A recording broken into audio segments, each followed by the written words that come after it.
سوال یہ کیا گیا کہ عرفہ کا روزہ کب رکھا جاتا ہے، کس تاریخ کو رکھا جاتا ہے۔ پھر سوال یہ کیا گیا کہ جناب عرفہ کو عرفہ کیوں کہتے ہیں، 9 ذی الحجہ کو عرفہ کیوں کہتے ہیں۔ اس میں علماء کرام نے 3 وجہ بیان کی ہیں۔ سب سے پہلی وجہ تو یہ ہے کہ ابراہیم علیہ نبینا علیہ الصلوۃ والسلام کو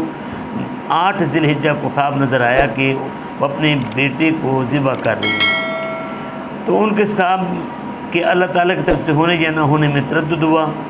پھر 9 ذی الحجہ کو دوبارہ یہ خواب جب نظر آیا تو ان کو یقین ہو گیا اور عرفان حاصل ہو گیا کہ یہ خواب اللہ تعالیٰ کی طرف سے ہے۔ اس یقین اور عرفان کی وجہ سے 9 ذی الحجہ کو یوم عرفہ کہا جاتا ہے۔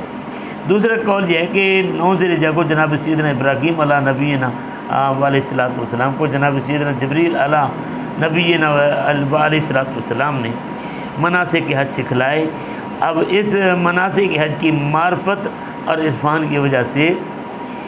9 ذی الحجہ کو یوم عرفہ کہا جاتا ہے۔ تیسرا قول یہاں پر یہ ہے 9 ذی الحجہ کو چونکہ حجاج کرام میدان عرفات میں وقوف کرتے ہیں، اس وقوف عرفات کی وجہ سے 9 ذی الحجہ کو یوم عرفہ کہا جاتا ہے۔ لیکن تیسرے قول کا اعتبار جو ہے وہ زیادہ نہیں ہے، کیونکہ یہ ذہن میں رکھیں کہ ہر ملک میں چاند کا اعتبار وہاں کے مطلع اور وہاں کے رؤیت ہلال کے اعتبار سے ہوگا۔ لہٰذا اگر یہ دیکھا جائے کہ